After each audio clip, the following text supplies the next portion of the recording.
बिस्मिल्लाहिर्रहमानिर्रहीम। कैसे हैं भाई आप लोग? रटना नहीं है, समझना है। सिंटेक्स book board matric biology chapter number 1 करने जा रहे हैं हम। और आज हमारा टॉपिक क्या है? आज हमारा टॉपिक है process of breathing. Process of breathing ये हमारा टॉपिक है और इसके अंदर हम इंस्पायरेशन और एक्सपायरेशन को देखेंगे। इंस्पायरेशन और एक्सपायरेशन ये दो प्रोसेस हैं। तो कॉपी पेंसिल ले लीजिए, लेक्चर को नोट करना है और मुस्कुराते रहना है। आगे बढ़ने से पहले आप ज़रा एक मेजर कॉन्सेप्ट को समझ लीजिए। हमारे नेचर के अल्लाह ताला ने जो निज़ाम बनाया ना, इसको बैलेंस्ड रखा है। बैलेंस्ड है। बैलेंस्ड का मतलब है इक्वल, बराबर। मतलब यहाँ अगर 2 है तो यहाँ भी 2 है, मैथमेटिक्स की ज़बान में। इसका एक और मतलब है, अगर ये चीज़ कोई भी हमारे सिस्टम में अनबैलेंस होती है, ठीक है, अल्लाह ताला ने जो निज़ाम बनाया है, सूरज चाँद सितारे सैयारे, हवा पानी मट्टी, बारिशों का होना, ये सारे के सारे मामलात जो हैं ये बैलेंस स्टेट में।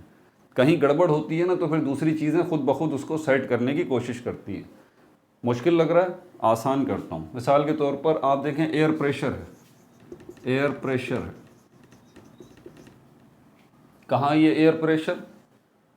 वो एयर प्रेशर किसको कहते हैं? जो एयर प्रेशर एग्जर्ट करती है, या हमारे इर्द गिर्द जो एयर है जो हमें नज़र नहीं आ रही, ये प्रेशर लगा रही है। हमारी बॉडी पे भी लग रहा है, सब चीज़ों के ऊपर ये प्रेशर लगा रही है। अगर किसी जगह पर प्रेशर कम हो जाए, प्रेशर डिक्रीज हो जाए, तो इसका नतीजा क्या निकलेगा पता है आपको? एयर प्रेशर अगर किसी जगह कम हो जाए, फ़ौरन एयर उस जगह पर जाएगी और उसको बैलेंस करेगी। मतलब बराबर करेगी कि जितना प्रेशर यहाँ पर है उतना ही प्रेशर यहाँ पर हो जाए। ये नेचर में खुद ब खुद होना शुरू हो जाता है। इसी की एक मिसाल हमारे पास वो डिफ्यूजन वाली भी। आपने बड़ी मिसाल सुनी होगी डिफ्यूजन में क्या होता है। The movement of molecules from higher concentration to lower concentration. ये कैसे होता है? ये भी नेचुरली होता है। चीज़ें अपना हिस्सा बराबर रखना चाहती हैं। किसी जगह अगर ज़्यादा हैं तो वो फ़ौरन वहाँ से मूव करके उस जगह पे जाएंगी जहाँ वो कम है, ताकि बराबर सिस्टम हो जाए, इक्वल हो जाए, बैलेंस्ड हो जाए। मिसाल के तौर पे आप एक रूम में खड़े हुए हैं, आप स्प्रे करते हैं, परफ्यूम अगर लगाते हैं, ये बड़ी मिसाल है, लोग देते रहते हैं टेक्स्ट बुक्स में बहुत ज़्यादा। तो वो जो परफ्यूम है उसकी स्मेल पूरे रूम में फैल जाएगी। अब ज़रा आप गौर कीजिएगा इस बात के ऊपर, ये समझना आपके लिए बहुत ज़रूरी है। आप अगर यहाँ पे खड़े हैं, यहाँ पे परफ्यूम स्प्रे करते हैं, तो इस जगह पे आपने स्प्रे किया है ना, तो स्मेल इसी जगह पे होनी चाहिए।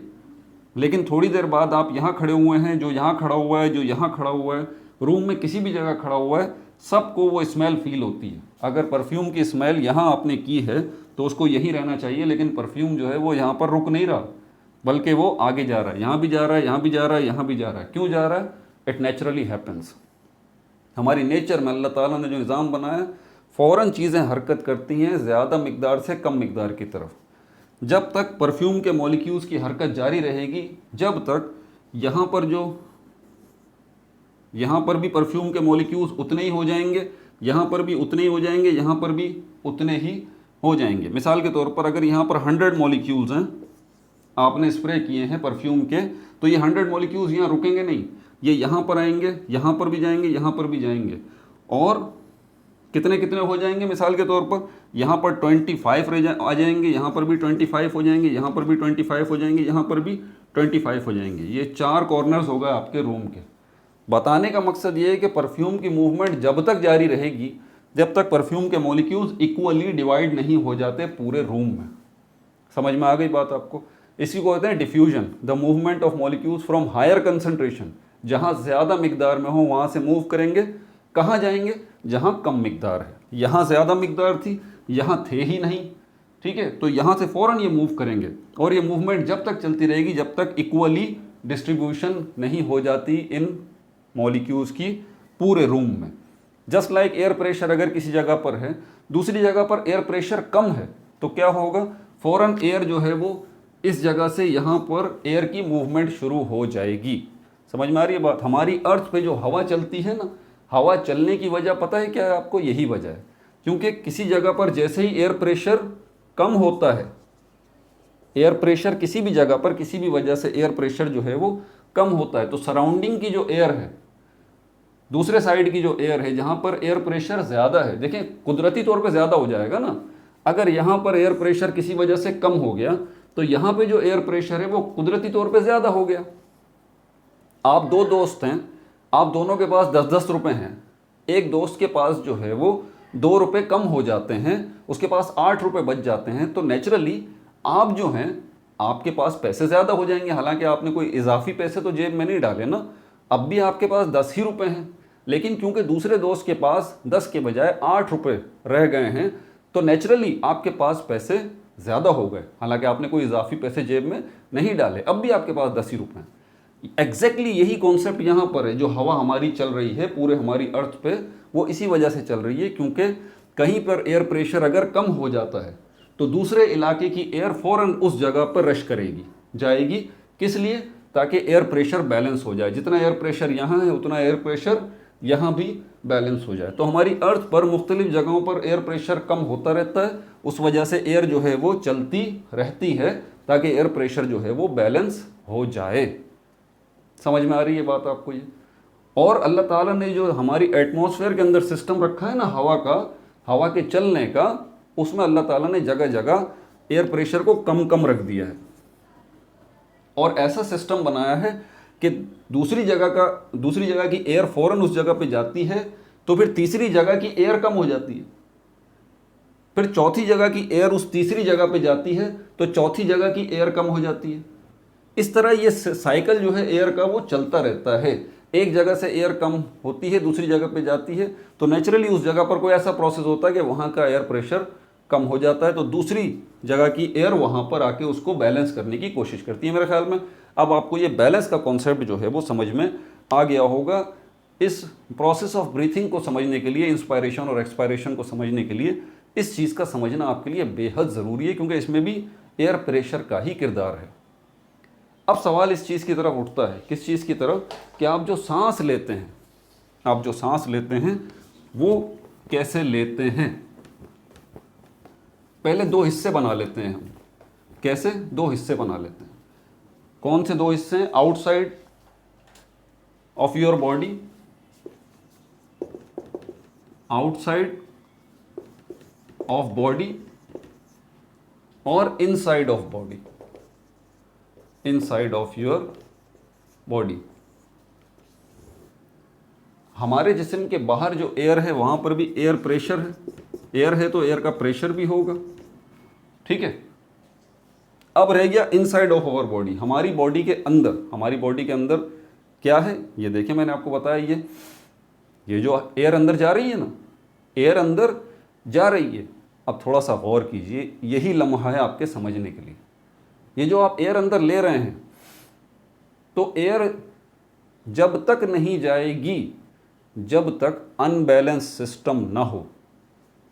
दोबारा सुन लीजिए, ये जो आप सांस ले रहे हैं तो एयर अपनी बॉडी के अंदर ले रहे हैं, तो आपकी बॉडी में एयर, आपके लंग्स में एयर जब तक नहीं जाएगी जब तक अनबैलेंस सिस्टम ना हो, अनबैलेंस सिस्टम ना हो। जब तक अनबैलेंस सिस्टम नहीं होगा, जब तक एयर जो है वो आपकी बॉडी के अंदर जो एयर है वो कम नहीं होगी, बाहर एयर जो है वो ज़्यादा है, बाहर की एयर अंदर की तरफ मूव नहीं करेगी।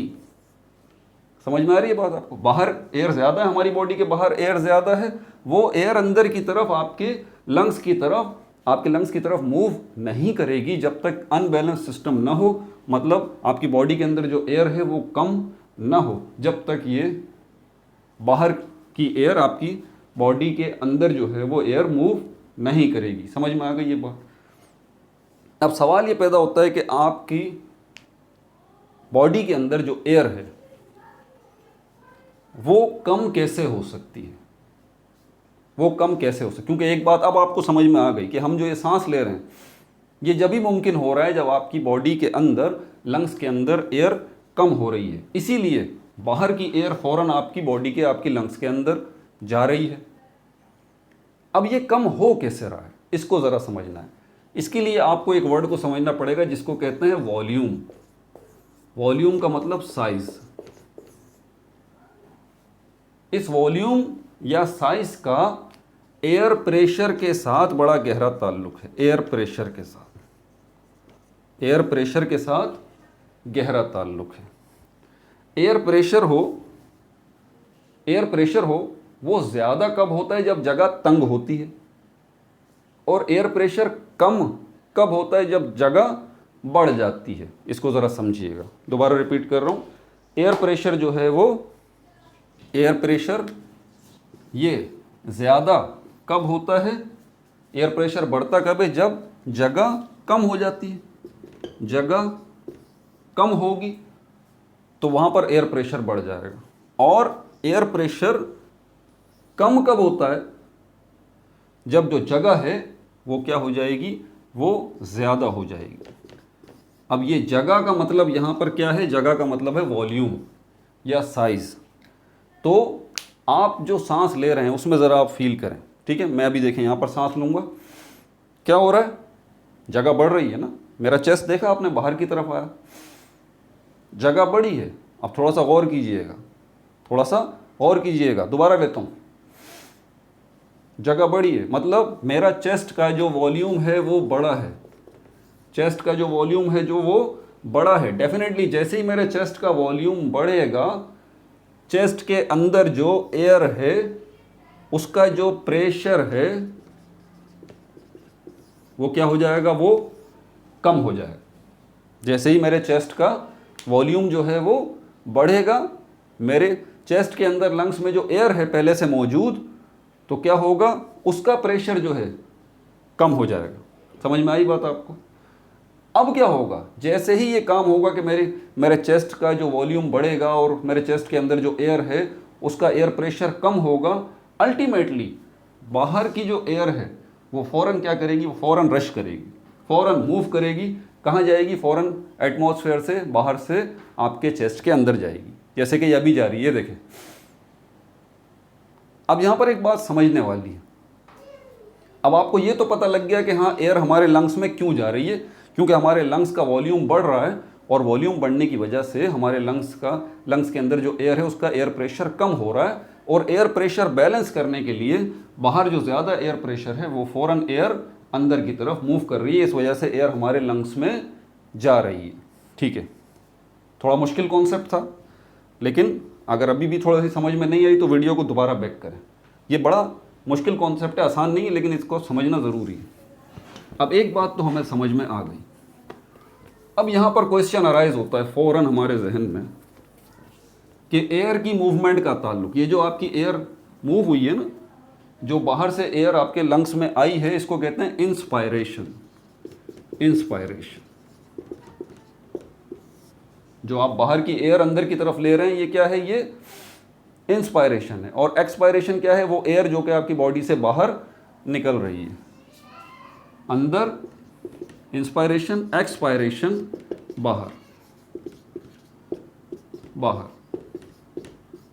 अब जब आपको अंदर का समझ में आ गया कि इंस्पायरेशन क्या हो रहा है, बाहर की एयर आपकी लंग्स में, आपके चेस्ट में क्यों आ रही है, उसकी वजह आपके चेस्ट का वॉल्यूम बढ़ना और आपके चेस्ट के अंदर पहले से मौजूद एयर प्रेशर का कम होना। इसी वजह से बाहर की एयर फ़ौरन अंदर आ रही है और इंस्पायरेशन हो रहा है। हम रीजंस देखेंगे कि ऐसा क्यों हो रहा है, वाई। वॉल्यूम जो है आपके चेस्ट का, वॉल्यूम ऑफ चेस्ट, ये कम कैसे हो गया? ये कम कैसे हो गया? इसके लिए आपको दो चीज़ों का समझना ज़रूरी है। पहली चीज़ इंटरकोस्टल मसल्स। इंटरकोस्टल मसल्स ये हैं। और दूसरी क्या चीज़ है? दूसरी चीज़ है डायफ्राम। अब थोड़ा सा आपको रिकॉल करना पड़ेगा। ये देखिए, ये जो आपका चेस्ट है, इसको, ये चेस्ट तो नहीं है, हाँ ये चेस्ट है। चेस्ट आपका, सीना आपका किससे बना हुआ है? पसलियों से बना हुआ है। ये स्टर्नम आ गया, जिन्होंने पिछली वीडियो देखी उनको तो समझ में आ रहा होगा। ये स्टर्नम आ गया और ये पसलियाँ निकल रही हैं, रिब्स निकल रही हैं, और ये रिब्स यहाँ पे भी निकल रही हैं। 12 पेयर्स हैं रिब्स के। और नीचे, इनके नीचे ये जो पोर्शन है, ये नीचे वाला जो पोर्शन है, ये क्या कहलाता है? ये डायफ्राम कहलाता है। और इन पसलियों के साथ, इन रिब्स के साथ जो गोश्त लगा हुआ है, जो मसल्स लगे हुए हैं इन पसलियों के साथ, उन मसल्स को कहते हैं इंटरकोस्टल मसल्स। इन दोनों का किरदार है जिसकी वजह से आपका चेस्ट का वॉल्यूम बढ़ता है। ठीक है, कैसे बढ़ता है मैं आपको बताता हूँ। ये इंटरकोस्टल मसल्स और डायफ्राम दोनों जो हैं इनका ये कॉन्ट्रैक्ट होते हैं। क्या होते हैं? कॉन्ट्रैक्ट होते हैं। कॉन्ट्रैक्ट, ये सुकड़ते हैं, ये सुकड़ते हैं। ये जो आपका डायफ्राम है, ये जो शीट ऑफ मसल्स है, जो कि आपके साथ में जो कौन सा है, डाइजेस्टिव सिस्टम भी आपका साथ ही चल रहा है ना। तो ये दो कैविटीज़ हैं, एक जो है आपकी एब्डोमिनल कैविटी है जिसके अंदर आपका डाइजेस्टिव सिस्टम है, दूसरा आपका थोरेसिक कैविटी है जिसमें आपका रेस्पिरेटरी सिस्टम है। इन दो सिस्टम्स को जुदा करने के लिए बीच में अल्लाह ताला ने शीट लगाई हुई है मसल्स की, जिसको हम डायफ्राम कहते हैं। हम अपने ब्रेन की ताकत की मदद से, हम अपनी मर्जी से, हम जब सांस लेते हैं तो क्या होता है कि ये जो डायफ्राम है ये नीचे चला जाता है। इसकी पोजीशन क्या होता है, ये नीचे की तरफ चला, यानी कि ऐसे कर्व नहीं बन जाता। इसकी पोजीशन अभी मैं बनाता हूं, पहले सीधा है, सपोज करें ये वाली, अभी ये इस पोजीशन में स्ट्रेट है। लेकिन जैसे ही आप इसको क्या करेंगे, ये काम आपका ब्रेन करता है, नेचुरली खुद ही होता है। ये सांस लेने का अमल आपकी मर्जी थोड़ी ना शामिल है, इनवॉलंटरी एक्शन है। तो आपका ब्रेन क्या करता है, आपका ब्रेन जो है इस शीट ऑफ मसल्स को, डायफ्राम को ऑर्डर देता है कि कॉन्ट्रैक्ट हो जाओ। जैसे ही इसमें कॉन्ट्रैक्शन होती है डायफ्राम में, ये सुकड़ता है, ये नीचे की तरफ बैठ जाता है, ऐसे कर्व हो जाता है। अब मैं इसको कर्व बना रहा हूँ, ये देखें, अभी स्ट्रेट है, अब ये कर्व हो जाएगा, अब ये कर्व हो गया। आपने देखा ये जो पोजीशन है, अब इससे क्या हुआ, थोड़ा सा गौर करें। इसके डायफ्राम के कॉन्ट्रैक्शन की मदद से ये डायफ्राम नीचे की तरफ बैठा, कॉन्ट्रैक्ट हुआ, और उसकी वजह से जो ओवरऑल चेस्ट का जो वॉल्यूम था, क्या था, जो वॉल्यूम था वो क्या हो गया, इंक्रीज हो गया। वो क्या हो गया, इंक्रीज हो गया, उसका वॉल्यूम बढ़ गया आपके चेस्ट का। अंदर जो मौजूद इस चेस्ट के एयर है और उसका जो प्रेशर है, एयर प्रेशर, वो क्या हो गया, वो कम हो गया। और जैसे ही चेस्ट का वॉल्यूम बढ़ा, एयर प्रेशर कम हुआ, बाहर की एयर फौरन जो है वो अंदर की तरफ आई, जैसे अभी आ रही है, ये देखें। ठीक है, आप अपने चेस्ट के वॉल्यूम को तो बढ़ता हुआ देख सकते हैं, लेकिन यहाँ पर जो डायफ्राम लगा हुआ उसको नीचे होता हुआ आप नहीं देख सकते। लेकिन खैर ये तो साइंटिस्ट हैं और डॉक्टर्स हैं, इन्होंने तो सब देखा हुआ है लाइव कि ये किस तरह से होता है। तो ये नीचे की तरफ बैठेगा और वॉल्यूम बढ़ जाएगा। समझ आ गई बात? तो फौरन जो है वो एयर बाहर की अंदर की तरफ आएगी, ये इंस्पायरेशन हो जाएगा, इंस्पायरेशन होगा। अब इस एयर को बाहर भी तो निकलना है, तो उसके लिए क्या होगा कि जहां पहले ब्रेन ने ऑर्डर किया था डायफ्राम को और मसल्स को, इंटरकोस्टल मसल्स जब कॉन्ट्रैक्ट होंगे तो सीना आपका बाहर की तरफ आएगा। ठीक है, और डायफ्राम जब कॉन्ट्रैक्ट होगा तो ये नीचे की तरफ जाएगा। ये दो काम एक साथ होंगे, ये चेस्ट बाहर की तरफ आएगा कॉन्ट्रैक्ट होके, और ये डायफ्राम नीचे की तरफ जाएगा कॉन्ट्रैक्ट होके। ये देखिए, ये दो काम, एक काम आपको नजर आएगा, दूसरा नजर नहीं आएगा, ये वाला। अच्छा एक मिनट जरा भाई वेट करें।